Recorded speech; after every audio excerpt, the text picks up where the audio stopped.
Sir start करें sir. जी जी प्लीज। आज की क्लास हम त्रिपदी वंदना के साथ शुरू करते हैं। सभी के हाथ आनंद केंद्र पर जुड़े हुए, आंखें कोमलता से बंद। वंदे अरहम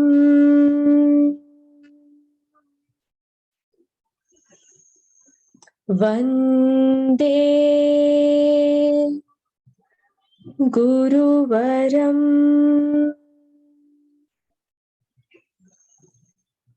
वंदे सत्यम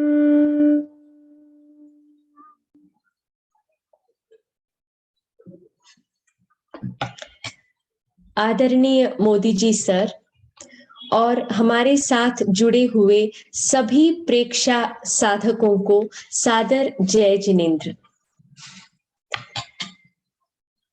भगवान ऋषभ के पुत्र चक्रवर्ती भरत अद्भुत लौकिक संपदा से संपन्न, अलौकिक रूप संपदा से भी संपन्न ऐसे भरत चक्रवर्ती नहाकर अपने स्नान घर से बाहर निकलते हैं और राजसी वैभव से सुसज्जित होने के लिए अपने कमरे में आते हैं, जो कि पूरा कांच से, शीशे से बना हुआ होता है। जब वे वहां पर प्रवेश करते हैं तो अपने शरीर को देखते हैं और कहा जाता है कि अपने शरीर को देखते देखते देखते देखते ही उन्हें केवल ज्ञान की प्राप्ति हो गई। कई बार हम सुनते हैं कि आत्मा शाश्वत है, शरीर तो नश्वर है। तो फिर इस शरीर को देखते देखते उन्हें केवल ज्ञान कैसे प्राप्त हो गया? प्रेक्षा ध्यान की इस महान ध्यान पद्धति में शरीर को देखने का यह प्रयोग क्यों रखा गया? शरीर को देखना, शरीर प्रेक्षा।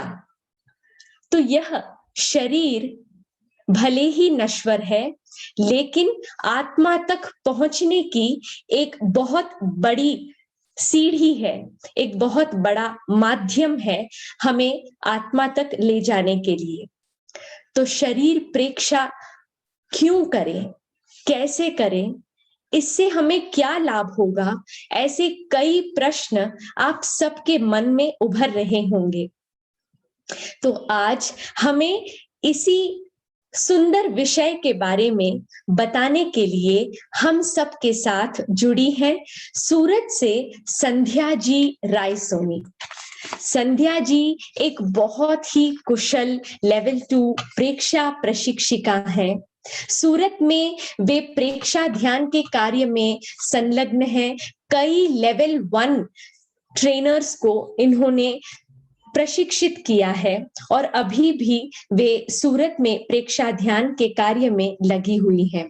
प्रेक्षा फाउंडेशन की तरफ से भी किसी भी प्रकार का कार्य वे पूरे समर्पण के साथ करती हैं। तो समर्पण और टैलेंट की इस संगम के रूप में आज हम स्वागत और आमंत्रित करते हैं संध्या जी रायसोनी को शरीर प्रेक्षा के विषय आध्यात्मिक पक्ष और प्रयोजन के बारे में आज हम सबको बताने के लिए। आपका स्वागत है संध्या जी। थैंक यू अभिलाषा जी। वंदे गुरुवरम, वंदे गुरुवरम, वंदे गुरुवरम। प्रेक्षा प्रणेता आचार्य श्री महाप्रज्ञ जी के श्री चरणों में प्रभक्ति वंदना। आचार्य श्री परम पूज्य आचार्य श्री महाश्रमण जी के श्री चरणों में प्रभक्ति वंदना। आदरणीय मोदी जी सर और यहाँ उपस्थित सभी प्रेक्षा साधकों को मेरा साधर जय जिनेन्द्र। किसी भी व्यक्ति की दिनचर्या को अगर हम देखें तो हमें पता चलता है कि उसकी अधिकांश एक्टिविटीज यानी उसकी मैक्सिमम एक्टिविटी या अधिकांश क्रियाएं प्रवृत्ति जो है वो किसी एक पदार्थ के लिए अधिक होती है। क्या है वह, क्या है जो हमें सबसे प्रिय है और हम जिसके लिए अधिकांश समय उसके लिए स्पेंड करते हैं। एनालिसिस करने पे पता चलता है कि वह है शरीर।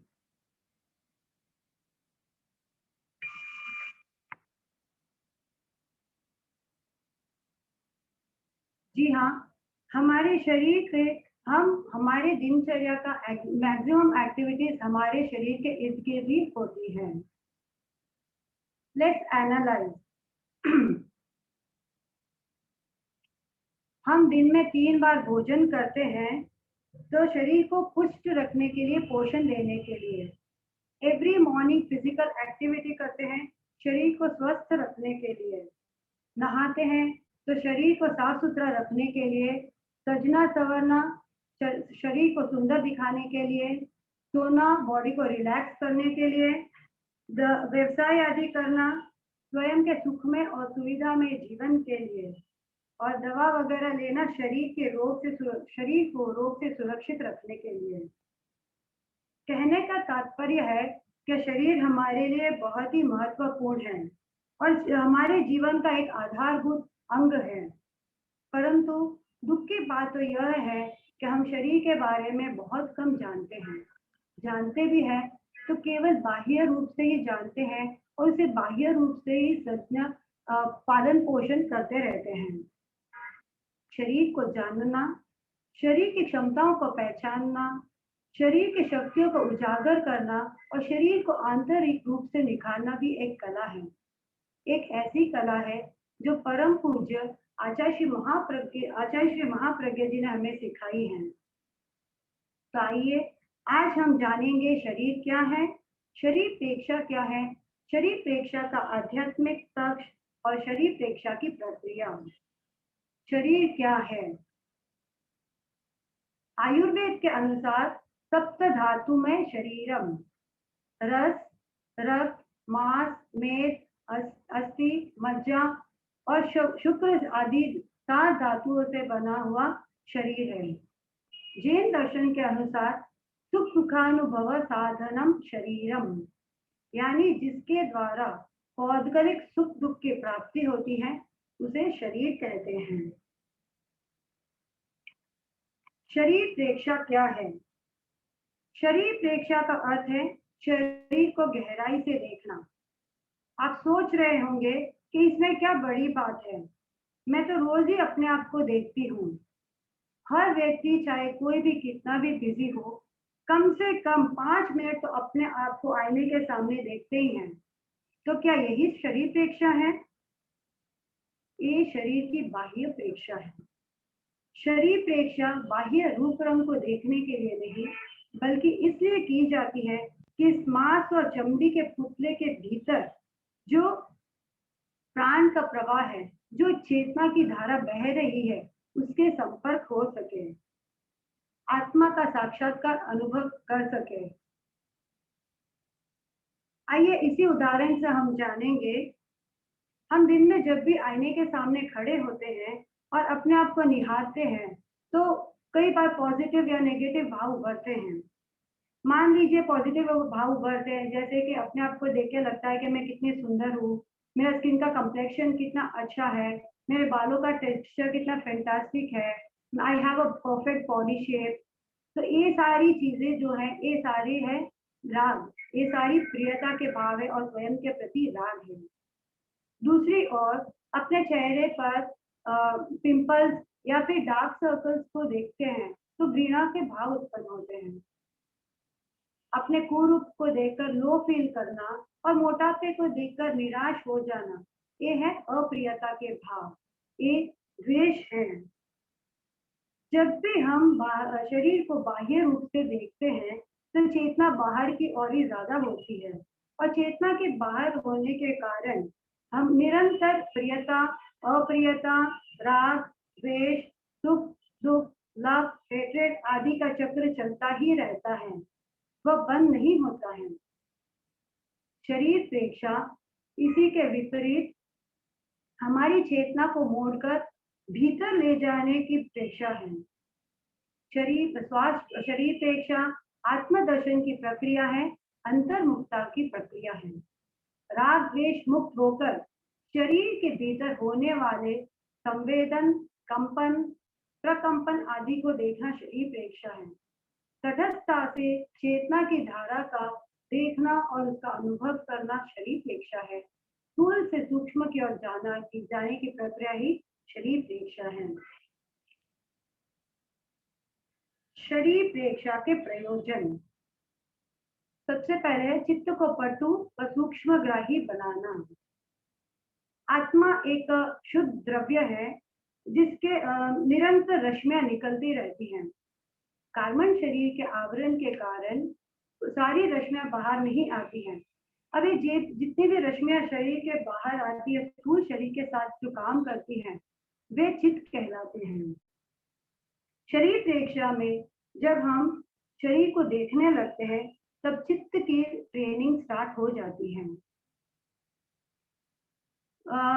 इतनी ट्रेनिंग होती है चित्त की कि वह चित्त एक्सपर्ट बनने लगता है। अब हमारी बात ले लीजिए, एग्जाम्पल जैसे हम रोटी बनाते हैं, हम कई वर्षों से रोटी बना रहे हैं। आज रोटी बनाते बनाते हाथ हमारे इतने एक्सपर्ट हो गए हैं कि हमारा ध्यान कहीं और भी होना तो हम एकदम गोल रोटियां ही बनाते हैं। ठीक इसी प्रकार शरीर प्रेक्षा साधक जब शरीर प्रेक्षा की गहराई में जाता है तो चित्त एकदम एक्सपर्ट बन जाता है और सूक्ष्मग्राही यानी माइन्यूट विषयों को ग्रहण करने में भी सक्षम हो जाता है। एक घटना से हम समझेंगे कि सूक्ष्मग्राही क्या है। एक विदेशी शासक ने एक विशिष्ट प्रकार के अंजना यानी काजल बनाया और उसका सैंपल भारतीय एक राजा के पास भेजा और कहलवाया कि इसमें जो भी है ना, अपने आंखों में इसका उपयोग करेंगे तो उसकी दृष्टि लौट आएगी। राजा को ने देखा और राजा को लगा कि इसका उपयोग करके देखना चाहिए, इसको टेस्ट करना चाहिए। राजा की नजर गई अपने प्रधानमंत्री पर। राजा ने प्रधानमंत्री को कहा इसका प्रयोग करने के लिए। प्रधानमंत्री ने डिबिया हाथ में ली और डिबिया खोली और देखा कि उसके अंदर मात्र दो शला का अंजन ही है, यानी इतना ही अंजन है जो दो आंखों में एक ही बार दो आंखों में डाल सकते हैं, मतलब लिमिटेड मात्रा थी। प्रधानमंत्री ने क्या किया, एक शला का अंजन ली और उन्होंने अपने आंख में डाल दी। थोड़ी देर के बाद अनुभव हुआ कि वास्तव में उनकी ज्योति बढ़ गई। तो उनको लगा कि मेरा काम तो एक आंख से चल जाएगा, अब दूसरा का बेस्ट उपयोग होना चाहिए, इसका रहस्य को जानना चाहिए। उनने राजा जो प्रधानमंत्री थे ना, उनकी जीभ बहुत ही पटु थी, एक रसनेंद्रिय बहुत ही उनकी विकसित थी। जो भी कोई चीज चखने के बाद उसका जो टेस्ट है उसे पता लगा देते हैं कि इसमें किन किन चीजों का मिश्रण है। तो उन्होंने क्या किया, दूसरी शला का अंजन ली, अपने जीभ पर रखी, आंखें बंद करके गहराई से उस काजल के रहस्य को, कॉम्पोजिशन के रहस्य को जानने की पूरी कोशिश की। थोड़ी देर में उनमें पूरा अनुभव हो गया कि इनमें किन चीजों का मिश्रण है। उसके बाद उन्होंने वैसा ही काजल अपने ही राज्य में उत्पादन किया और हजारों दृष्टिहीन व्यक्तियों के दृष्टि को उस पर दृष्टिहीन व्यक्तियों पर प्रयोग किया और उनकी दृष्टि लौट आई। ठीक इसी प्रकार जीभ जितनी माइन्यूट रिसेप्टर बनी इस घटना में, वैसे ही शरीर प्रेक्षा करने से शरीर के भीतर होने वाले सूक्ष्म तत्वों को ग्रहण करने में चित्त सक्षम हो जाता है। गुरुदेव फरमाते हैं, हमारे भीतर कितने तंत्र हैं, कितने तंत्र सारे काम कर रहे हैं, मानो एक बहुत ही बड़ी फैक्ट्री चल रही है। अंदर हृदय धड़क रहा है, नाड़ियों में स्पंदन हो रहा है, रक्त संचार हो रहा है, प्राण का प्रवाह बह रहा है, विद्युत की धारा बह रही है। तो इन सब चीजों को चित्त जब एक्सपर्ट होगा तभी इन माइन्यूट विषय को वो ग्रहण करने में सक्षम बनेगा। दूसरा है तटस्थता का विकास, ज्ञाता दृष्टा भाव विशुद्ध होना। जब भी प्रिय स्पंदनों के साथ मन जुड़ता है तो सुख का अनुभव होता है। अप्रिय स्पंदनों के साथ जब मन जुड़ता है तो दुख का अनुभव होता है। यानी जब भी स्पंदन के साथ मन जुड़ेगा तो या तो दुख होगा या तो फिर सुख होगा। अब जब हम शरीर प्रेक्षा करते हैं तो हम केवल देखते हैं, केवल जानते हैं, केवल अनुभव करते हैं। वहां पर मन नहीं जुड़ता है। जब मन नहीं जुड़ता है न तो वह सुख होता है न दुख होता है। घटना से अप्रभावित होकर जैसे जैसे देखने और जानने को हम विशुद्ध विकास होगा, तब आत्मा के गुण यानी जानने और देखने और विशुद्ध होता जाएगा। अभी जैसे अभिलाषा जी ने भरत चक्रवर्ती की घटना बताई है कि उनको कैसे केवल ज्ञान हुआ, तो वो और कुछ नहीं है, उन्होंने अपने इस उदाहरण से पता चलता है अपने ज्ञाता दृष्टा भाव को उन्होंने इतना विशुद्ध कर दिया कि 4 गंधादि कर्म क्षय हो गए और उनको केवल ज्ञान की प्राप्ति भी हो गई। तीसरा है आत्म साक्षात्कार करना। कोई भी कैंसर का स्पेशलिस्ट या कोई भी स्पेशलिस्ट डॉक्टर है ना, सबसे पहले क्या करेगा, रोगी के रोग के सिम्टम्स को जानेगा। उसके बाद यंत्रों के माध्यम से शरीर के विभिन्न हिस्से पर टेस्ट करेगा और दुख का रोग का कारण पता करेगा। इसी प्रकार साधक भी स्थूल शरीर से प्रारंभ करता हुआ सूक्ष्म की ओर बढ़ता है। बढ़ते बढ़ते वह सूक्ष्मतम शरीर यानी कार्मण शरीर तक को देखने लगता है। कर्मों के विपाक, कर्मों का रस, कर्म द्वारा उत्पन्न मूर्छा, विकार, आसक्ति का अनुभव होता है और यही है उसके अनुभव होता है, यही है दुख का कारण और यही है चंचलता का कारण। लंबे समय के अभ्यास से इन कर्मों को देखते हुए मूर्छा टूटती है, आवरण हटता है, कर्म झड़ते हैं। इस स्तर पर साधक को शुद्ध चैतन्य का अनुभव होता है। अनुभव होता है अनंत आनंद का, अनंत ज्ञान का और अनंत शक्ति का अनुभव होता है। अनंत ज्ञान, दर्शन, चारित्र और शक्ति आत्मा के मौलिक गुण हैं और इसका अनुभव करना ही आत्म साक्षात्कार है। अब हम जानेंगे शरीर प्रेक्षा का आध्यात्मिक स्वरूप। शरीर के सही बोध की प्रक्रिया, श्वास, वचन और मन की प्रवृत्ति का आधार है शरीर।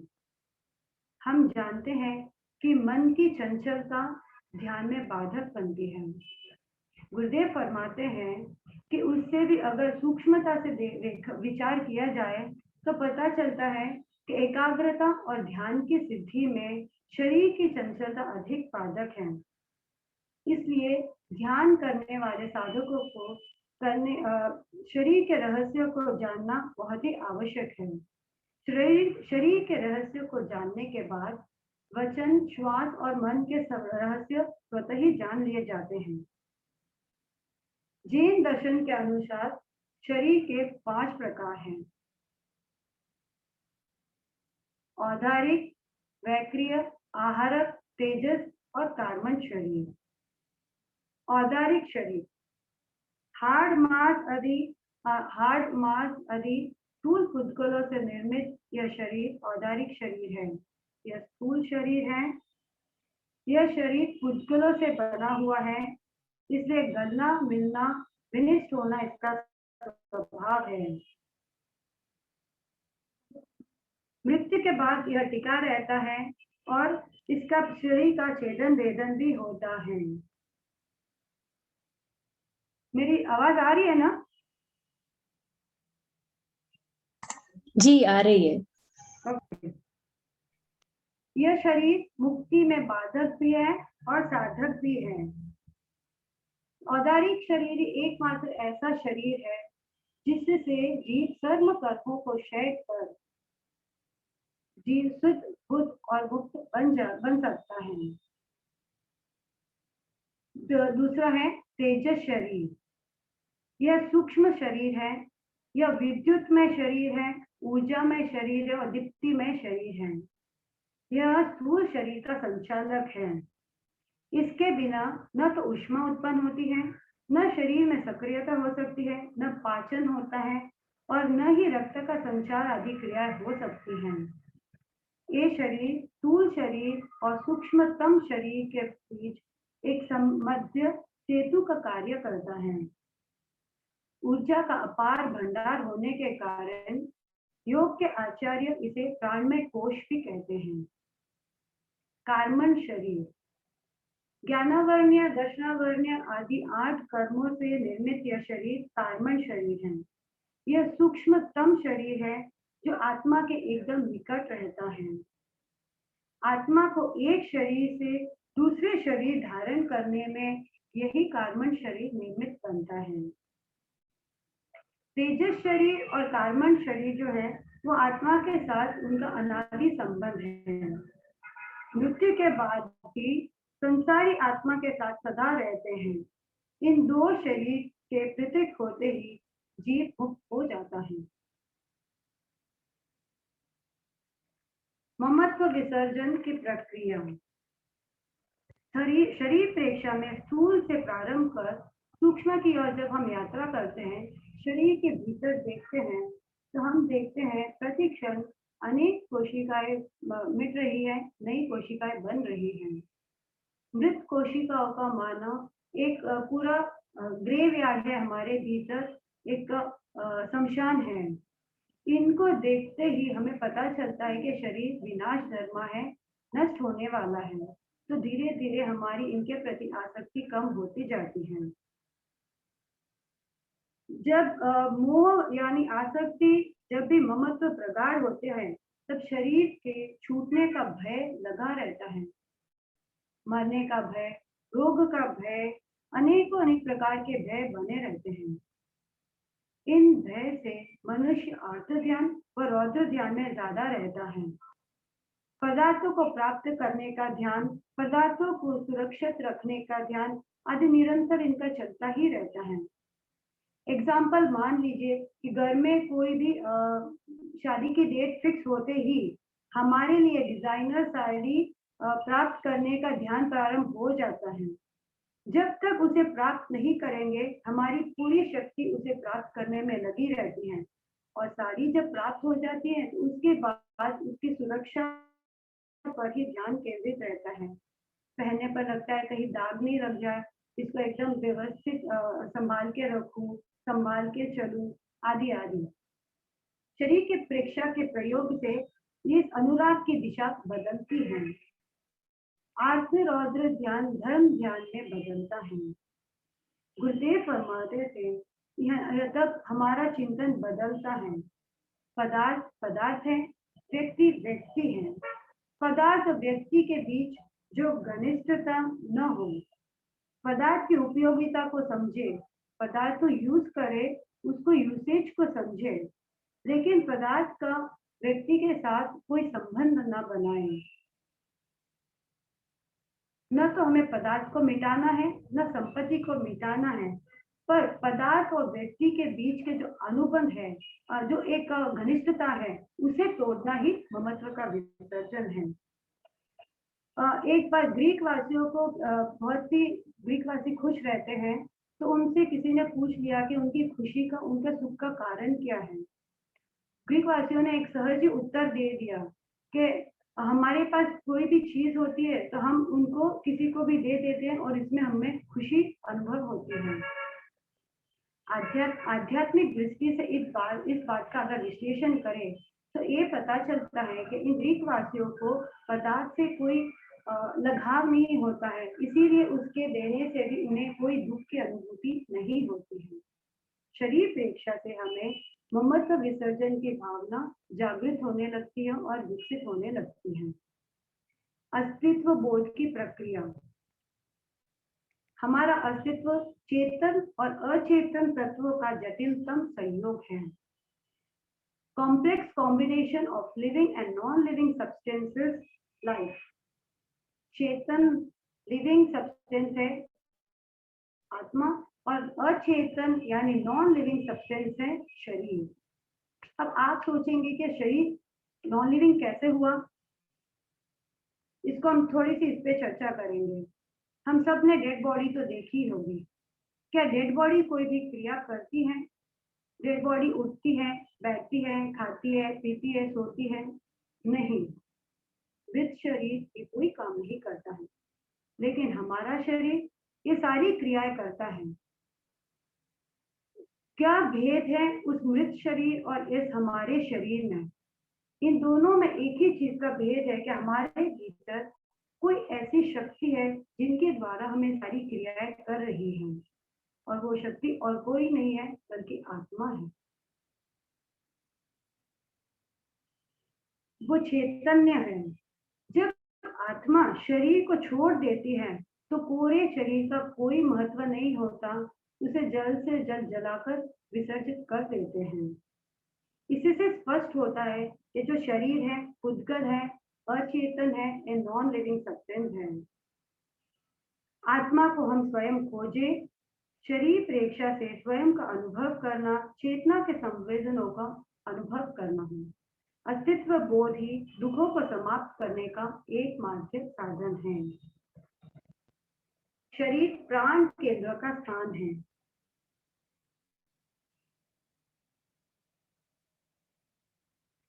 वैज्ञानिक दृष्टि से शरीर के विभिन्न अंगों को, विभिन्न तंत्रों को जानना जितना आवश्यक है, आध्यात्मिक दृष्टि से प्राण और प्राण के प्रवाह को जानना भी उतना ही जरूरी है। प्राण क्या है? आचार्य श्री तुलसी इसे बताते हैं कि प्राण जीवनी शक्ति है, हमारे जीवन को चलाने वाली ऊर्जा है। प्राणों व वायु, जब तक शरीर में प्राण है तब तक हमारा आयुष्य है। प्राण का स्रोत है पर्याप्ति। पर्याप्ति यानी जीवन के उपयोगी भौतिक शक्ति। हमारे स्थूल शरीर में 6 पर्याप्तियां हैं और हमारे स्थूल शरीर में 6 पर्याप्तियों के केंद्र है, जो तेजस शरीर के संवादी केंद्र है। इन 6 पर्याप्तियों के द्वारा जीव प्राण शक्ति को ग्रहण करता है, उसका कन्वर्जन करके यूज करता है और उसे पुनः आकाश मंडल में विसर्जन या उत्सर्जन कर देता है। जीवनी शक्ति का मूल स्रोत ये 10 प्राण है। पर्याप्ति शक्ति के स्रोत है और प्राण शक्ति के केंद्र हैं। पर्याप्ति को आप मान लीजिए जैसे एक पेट्रोल बैंक है, पेट्रोल का एक सोर्स है जहां से पेट्रोल हमें मिलता है, और जो प्राण है वो फ्यूल है, यानी डीजल है, पेट्रोल है या फ्यूल है जो गाड़ी को चलाने में हेल्प करता है। प्राण के रहस्य को डॉक्टर या चिकित्सक कोई नहीं जानता है। इसे योग के आचार्य या तो योग के आचार्य जान सकते हैं, या तो ध्यान में जाने वाले साधक ही इसके बारे में जान सकते हैं। योग के आचार्य भी शरीर में 5 प्रकार के प्राण का प्रवाह मानते हैं, जो प्राण, अपान, समान, उदान, व्यान, जो लास्ट वीक में मीना मैम ने इसके बारे में हमें बहुत ही अच्छे से समझाया है। शरीर प्रेक्षा करने से चित्त के साथ साथ प्राण की यात्रा भी चलती है। जहां जहां चित्त जाता है वहां वहां प्राण जाता है, क्योंकि प्राण चित्त का अनुचर है। दोनों के साथ साथ चलने से शरीर में प्राण का संतुलन होता है। हृदय, नासाग्र, गुदामूल, नाभि और हमारी पूरी त्वचा में प्राण का प्रवाह है। हमारा शरीर प्राण केंद्र का स्थान है। आत्मा का अधिष्ठान है। आत्मा के द्वारा आत्मा को देखें, अर्थात चित्त के द्वारा आत्मा के विभिन्न स्टेजेस को देखना, विभिन्न स्तरों को देखना। शरीर में प्राण का एक प्रवाह है, वो और कुछ नहीं है, आत्मा है। उंगली हिलती है क्योंकि उसमें आत्मा है। श्वास में आत्मा है, भाषा में आत्मा है, मन में आत्मा है, यानी शरीर के कण कण में चैतन्य है, आत्मा है। जिस प्रकार मूर्ति का अधिष्ठान मंदिर होता है, वैसे ही आत्मा का अधिष्ठान शरीर है। आंतरिक अभिव्यक्तियों का माध्यम। चैतन्य के 3 तत्व हैं, ज्ञान, आनंद और शक्ति।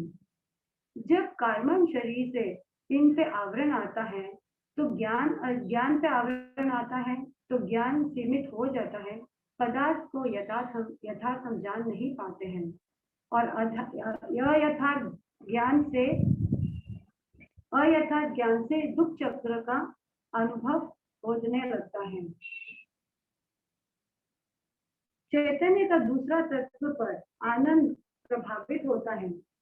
व्यक्ति में आकांक्षा, वासना, अहम व क्रोध पैदा होने से सहज आनंद अवरुद्ध हो जाता है। तीसरा तत्व शक्ति जब प्रभावित होती है कषाय से, तो शरीर, मन और वाणी की चंचलता बढ़ती है, मानसिक तनाव बढ़ता है, शक्ति का अपव्यय होता है, हमें थकान अनुभव होती है और उग्रता भी बढ़ती है। शरीर के संवादी केंद्र का स्थान है शरीर। हमारे चैतन्य, ज्ञान, शक्ति का केंद्र है अनैच्छिक नाड़ी संस्थान। नाड़ियों का जाल पूरे शरीर में व्याप्त है। विशेष रूप से पृष्ठ ऋजु के निचली चोर से मस्तिष्क का जो स्थान है वो चैतन्य का स्थान है। यही आत्मा की अभिव्यक्ति का स्थान है, चित्त का स्थान है, मन और इंद्रियों का स्थान भी है।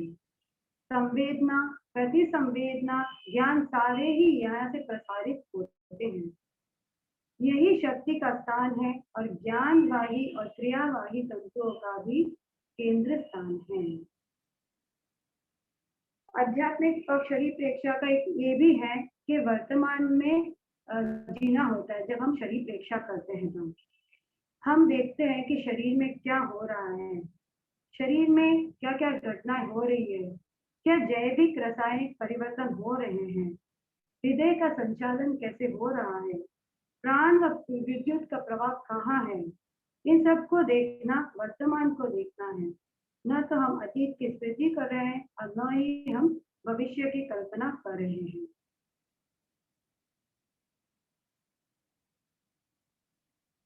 अब हम जानेंगे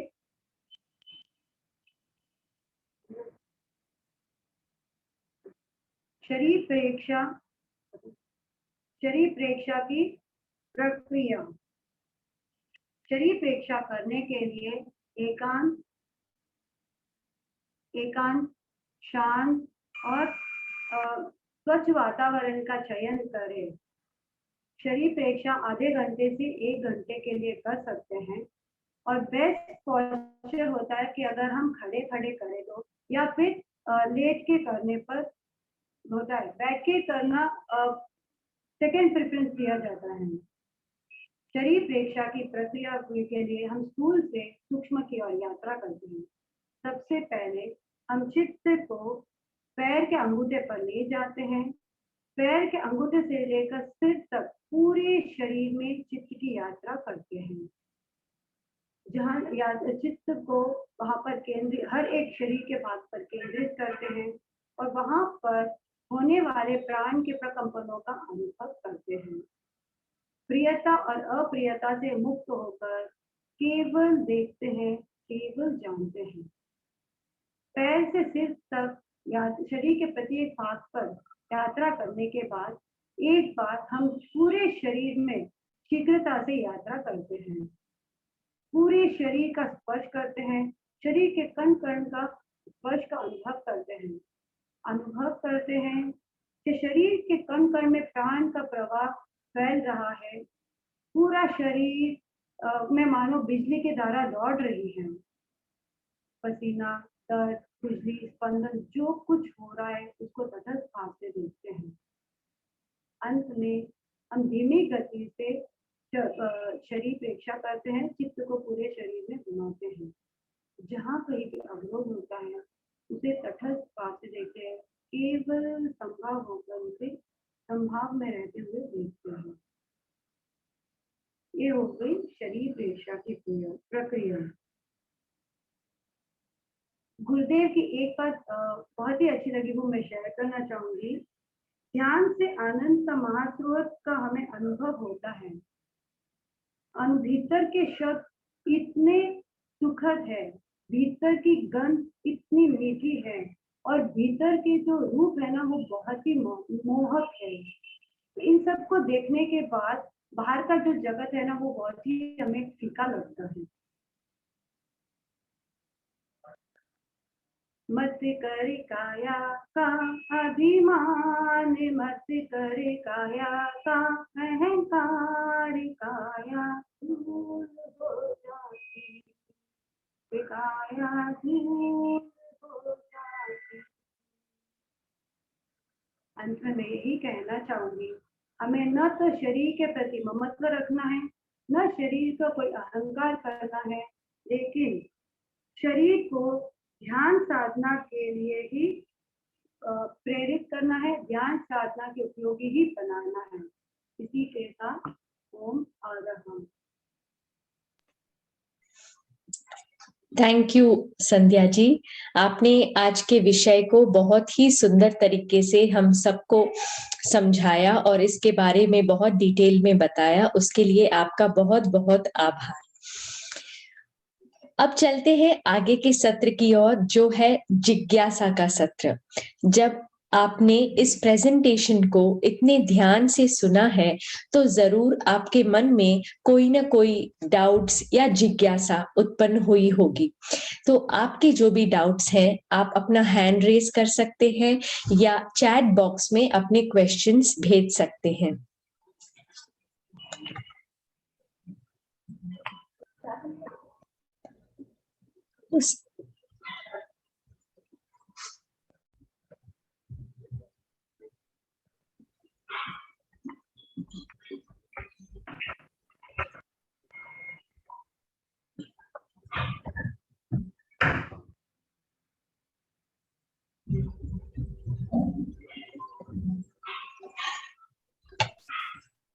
सर क्वेश्चन आ रहे हैं, जब तक आप कुछ कहना चाहेंगे।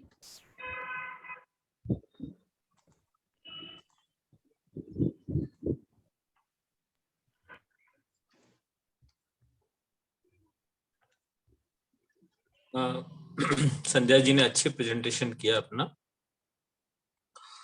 थोड़ा अभी जैसे लगता है इनको अभी बोलने का अभ्यास जैसे कम मौका मिला है। जैसे कई बार क्या होता है, जब हम स्टूडेंट को पढ़ाते हैं ना तो फ्लुएंसी बढ़ जाती है, बीच में हम रुकते नहीं है।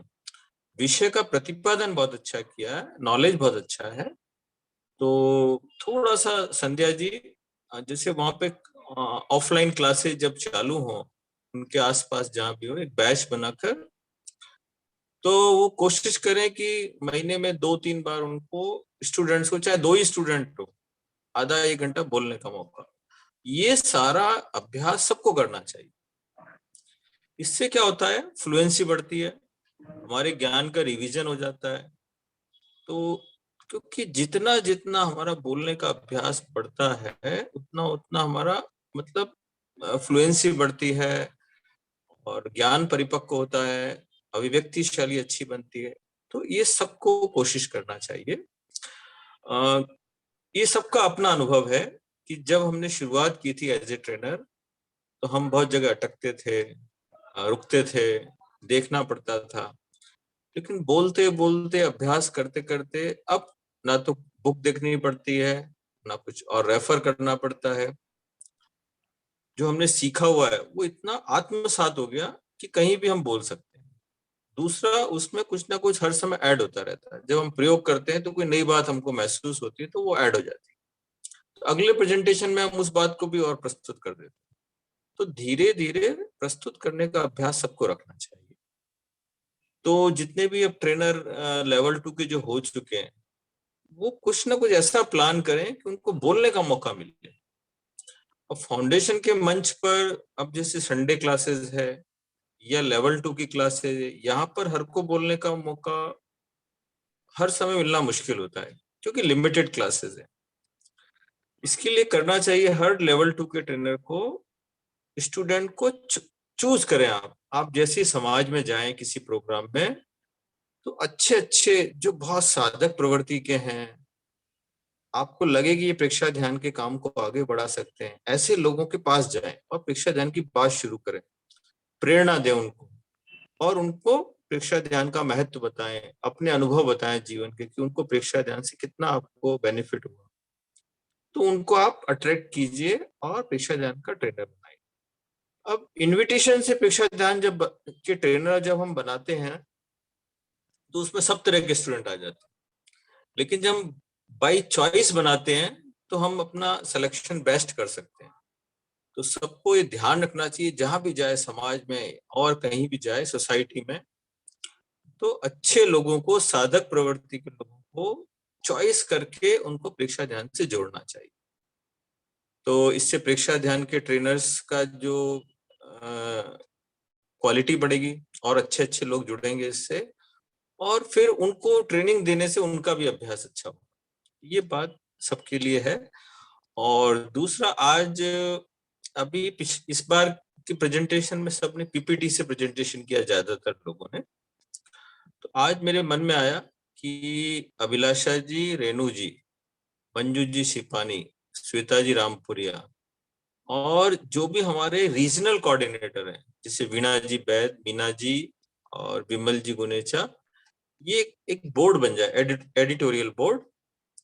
तो अब जिन जिन लोगों ने प्रेजेंटेशन किया वो पीपीटी आप सब लोग कलेक्ट कर लीजिए, सबके, संध्या जी का, मीना जी का। तो ये एक तरीके का बेस हो गया।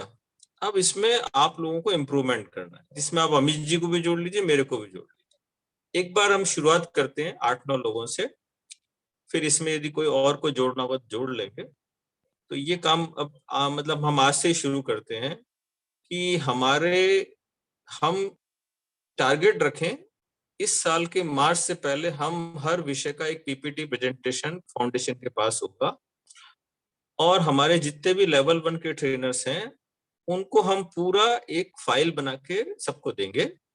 कहीं भी उनको, कम से कम लेवल 2 वालों को तो सबको देंगे बनाकर, कि कहीं भी उनको ऐसा बोलने का मौका पड़े तो पीपीटी उनका तैयार हो, उनको नया नहीं बनाना पड़े। तो ये फाउंडेशन उनको प्रोवाइड करेगा, जिसकी तैयारी ये 8-9-10 लोग, जितने भी लोग होंगे, ये करेंगे। तो अब क्वेश्चन आ गए, तो प्लीज क्वेश्चन। जी सर, आज किसी के भी अभी तक कोई प्रश्न नहीं आए हैं, ना ही हैंड रेस आया है।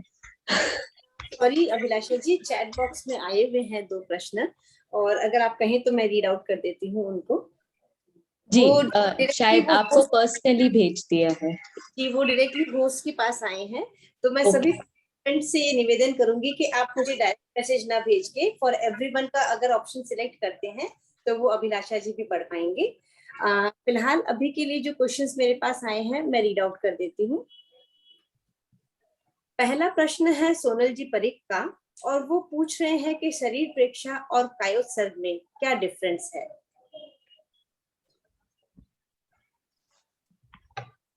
शरीर कायोत्सर्ग में हम प्रेक्षा करते हुए सुझाव देते हैं, और शरीर प्रेक्षा में हम केवल देखते हैं, केवल जानते हैं, और वहां पे सिर्फ तटस्थता का प्रयोग करते हैं, प्राण के प्रकंपनों का अनुभव करते हैं, वहां पे कोई सुझाव नहीं है।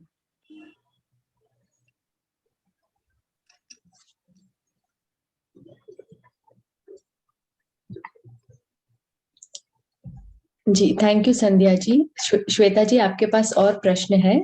जी, अगला प्रश्न है सुधा जी जैन का, और वो पूछ रहे हैं प्राण चित्त का अनुगामी है, अनुचर है, कैसे? जैसे जैसे प्राण चित्त का अनुचर, यानी हम जहाँ पर कंसंट्रेट करते हैं, बॉडी के पार्ट पर हो या कहीं पर भी, तो हमारा कंसंट्रेशन एक जगह जब जाता है तो पूरी शक्ति है ना, प्राण की शक्ति पूरी उसी तरफ केंद्रित हो जाती है। तो इसलिए प्राण चित्त का अनुचर कहा जाता है। तो सर, अगर आप कुछ ऐड करना चाहें तो प्लीज ऐड। इन्होंने ठीक कहा है कि जहां भी हम अपने चित्त को केंद्रित करते हैं, कंसंट्रेट करते हैं, वहां पर प्राण की शक्ति अपने आप अट्रैक्ट होने लग जाती है। प्राण की शक्ति वहां पर तेजी से काम करने लगती है। पूरी तो नहीं बोलेंगे क्योंकि पूरे शरीर का संचालन भी साथ साथ चलता रहता है, लेकिन जो सामान्यतः वहां पर जो प्राण की शक्ति रहती है उससे बहुत अधिक प्राण शक्ति वहां पर चित्त की शक्ति के साथ जुड़ जाती है। जहां चित्त वहां प्राण। ये नियम ही है, बाय डिफॉल्ट है कि चित्त का एक तरीके से जो उसको कुछ भी मान ले, पीए मान ले या जो भी मान ले, अनुचर मान ले, जहां चित्त होगा वहां प्राण जाएगा। और चित्त की शक्ति कहीं केंद्रित हो गई, सघन रूप से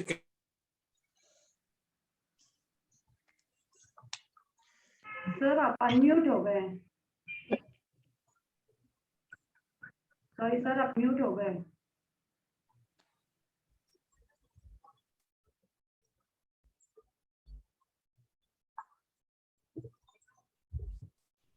सर आवाज नहीं आ रही आपकी।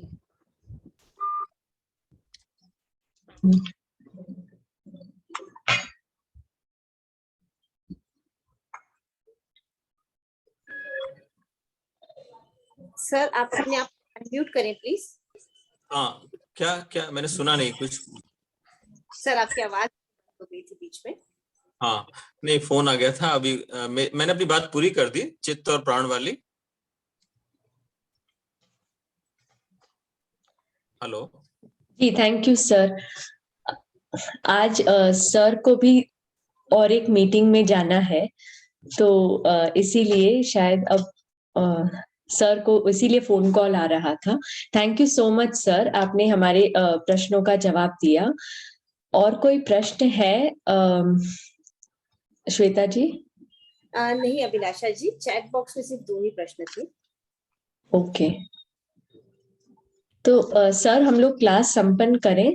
यस यस यस, गुरुदेव के प्रति कृतज्ञता ज्ञापित करके संपन्न। सबके हाथ जुड़े हुए पूज्य गुरुदेव के प्रति, परीक्षा प्रणेता आचार्य महाप्रज्ञ जी के प्रति, परीक्षा अनुशास्ता आचार्य महाश्रमण जी के प्रति, और भी इस संसार में जो भी आत्मा के कल्याण का मार्ग बता रहे हैं, वीतरागता का मार्ग बता रहे हैं, उन सब गुरुओं के प्रति भी कृतज्ञता। कृतज्ञोस्मि, हम सब पूज्य गुरुदेव के प्रति आभारी। कृतज्ञोस्मि, हम सब पूज्य गुरुदेव के प्रति आभारी। कृतज्ञोस्मि, हम सब पूज्य गुरुदेव के प्रति आभारी। कृतज्ञोस्मि सर, हम सब आपके प्रति भी बहुत बहुत आभारी हैं। संध्या जी, आपके प्रति भी आज के विषय प्रतिपादन के लिए बहुत बहुत आभार। आज का विषय शरीर प्रेक्षा हम सब ने सुना और समझा भी। अगले सप्ताह भी हम शरीर प्रेक्षा को और गहराई से और दूसरे पर्सपेक्टिव से जानने का प्रयास करेंगे। तो पर्युषण की साधना आप सब बहुत ही आनंद से करें, इसी मंगल कामना के साथ। ओम अरहम। मैं भी प्रेक्षा फाउंडेशन की बहुत बहुत आभारी हूँ।